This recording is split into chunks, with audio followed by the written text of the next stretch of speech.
HSC আলিম বাংলা প্রথম পত্রের কবিতা ঋতু বর্ণন। মহাকবি আলাওল রচিত এই কবিতার দুটো চরণ এমন: নিদাঘ সময়ে অতি প্রচণ্ড তপন, রৌদ্র ত্রাসে রহে ছায়া, চরণে স্মরণ। এই দু চরণের শব্দার্থ ও মর্মার্থ কি, প্রশ্নোত্তর কিভাবে করব, চলুন জানা যাক। নিদাঘ শব্দের অর্থ উত্তাপ কিংবা গ্রীষ্মকাল। অতএব নিদাঘ সময়ে অর্থ দাঁড়ায় গরমের সময়ে কিংবা গ্রীষ্মকালে। তপন অর্থ সূর্য, অতএব অতি প্রচণ্ড তপন অর্থ দাঁড়ায় সূর্য অনেক বেশি গরম হয়ে ওঠে। রৌদ্র মানে রোদ, ত্রাসে মানে ভয়, তাহলে রৌদ্র ত্রাসে মানে দাঁড়ায় রোদের ভয়ে। রহে ছায়া, রহে মানে থাকে, ছায়া থাকে। চরণে মানে পায়ে বা মানুষের পায়ের তলায় বা নিচে। স্মরণ মানে আশ্রয়, তাহলে রহে ছায়া চরণে স্মরণ অর্থ দাঁড়ায় মানুষের পায়ের নিচে ছায়া আশ্রয় নিয়ে থাকে।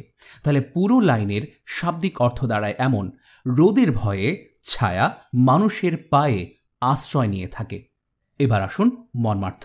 মহাকবি আলাওল বলছেন, গ্রীষ্মকালে কিংবা গরমের সময়ে সূর্য এত বেশি পরিমাণে উত্তাপ ছড়ায় যে তার গরম রশ্মি কিংবা আলো চতুর্দিকে ছেয়ে যায়। কোথাও কোনো ছায়ার দেখা পাওয়া যায় না।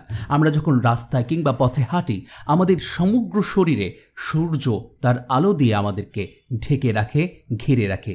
শুধুমাত্র ছায়া পাওয়া যায় আমাদের পায়ের নিচে যখন আমরা রাস্তায় কিংবা পথে পা ফেলি। আর এই জিনিসটি কবির কল্পনায় এমনভাবে ধরা দিয়েছে যেন ছায়া রোদের ভয়ে কোথাও যেতে না পেরে আমাদের পায়ের নিচে এসে আশ্রয় নিয়েছে।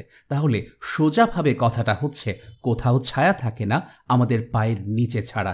আর এই জিনিসটি কবির কল্পনায় যেন ছায়া রোদের ভয়ে আমাদের পায়ের নিচে এসে আশ্রয় নিয়েছে।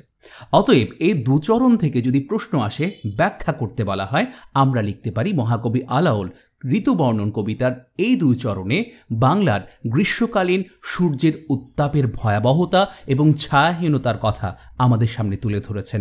এর মাধ্যমে বাংলার ঋতু প্রকৃতির তথা গ্রীষ্মকালীন প্রকৃতির অবস্থা তুলে ধরেছেন। আজ এ পর্যন্তই। অন্য কোনো ভিডিওতে অন্য কোনো ব্যাখ্যা নিয়ে হাজির হব ইনশাআল্লাহ। ততদিন লাইক, কমেন্ট, শেয়ার আর সাবস্ক্রাইব।